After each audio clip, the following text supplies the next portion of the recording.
এই যে বাংলাদেশে নিকৃষ্ট জাতি, আপনাকেও এরকম কথা বললাম কেন জানেন? ভিডিওটা দেখেন। নিকৃষ্ট জাতি, আজকে ভারতের এই কুলাঙ্গারের বাচ্চা কি বলতেছে। আপনারা আসলে নিকৃষ্ট চেয়ে আরো নিচে, ঠিক আছে?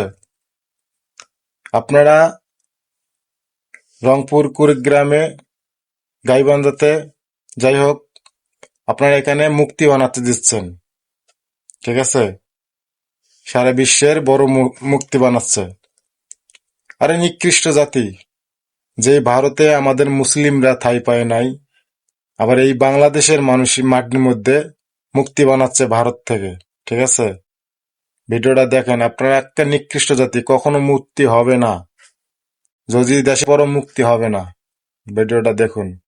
সব বাংলাদেশ পাঠাবো খুঁজে খুঁজে। নামাজ পড়তে 15 মিনিট লাগে, সেটা দেওয়া হলো না। 15 মিনিটের জন্য কত ঘন্টা আটকানো হতো? আর ওনারা কে?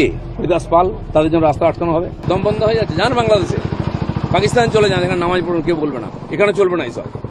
সংখ্যালঘু নেতৃত্বের একটা বড় অংশ অভিযোগ করছে যে রাস্তা আটকানো হবে এই দোহাই দিয়ে রেড রোডে এবার ঈদের নামাজ পড়তে দেওয়া হলো না, অথচ মাননীয় প্রধানমন্ত্রী নরেন্দ্র মোদী মুক্তি হবে না, আগামী রবিবার রেড রোডে যোগা করবেন, তার জন্য 8টা রাস্তা বন্ধ। ওরা বলছে এটা দ্বিচারিতার রাজনীতি চলছে। প্রাইম মিনিস্টার এলে তো সব রাস্তাই বন্ধ হয়, খালি রেড রোড কেন?